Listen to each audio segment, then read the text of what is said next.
জয় গুরু। আজ গণেশ চতুর্থী।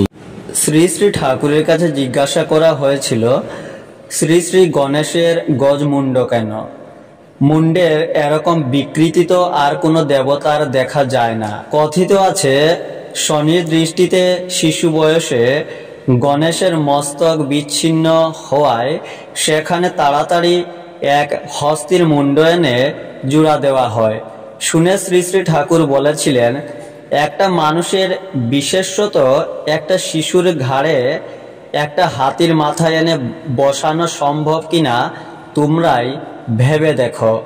সাধারণভাবে ভেবে দেখলেই তো বোঝা যায় এটা একেবারে অবাস্তব ব্যাপার।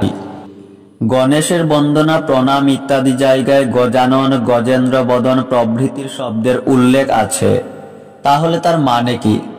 শ্রী শ্রী ঠাকুর বললেন, শ্রেষ্ঠ অর্থে গজ শব্দ, শ্রেষ্ঠ মস্তিষ্ক যার তিনি গজানন, আর যিনি সবাইকে ধরে রাখেন, পালন করেন, পরিচালনা করেন, তার মস্তিষ্ক তো নিশ্চয়ই শ্রেষ্ঠ।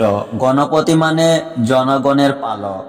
বিগ ব্রেইন, বিরাট মস্তিষ্ক না হলে তো তিনি গণপতি হতে পারেন না। গণেশের প্রণাম মন্ত্রে আছে এক দন্তং মহাকায়ং। দন্ত এসেছে দম ধাতু থেকে, অর্থ দমন, নিয়ন্ত্রণ।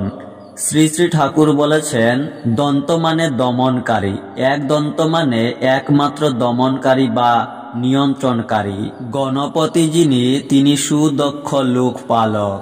গণেশ মূর্তিতে দেখা যায় গণেশের হাত চারখানি। শ্রী শ্রী ঠাকুর ব্যাখ্যা দিলেন, চার হাত মানে তার চারদিকে লক্ষ্য।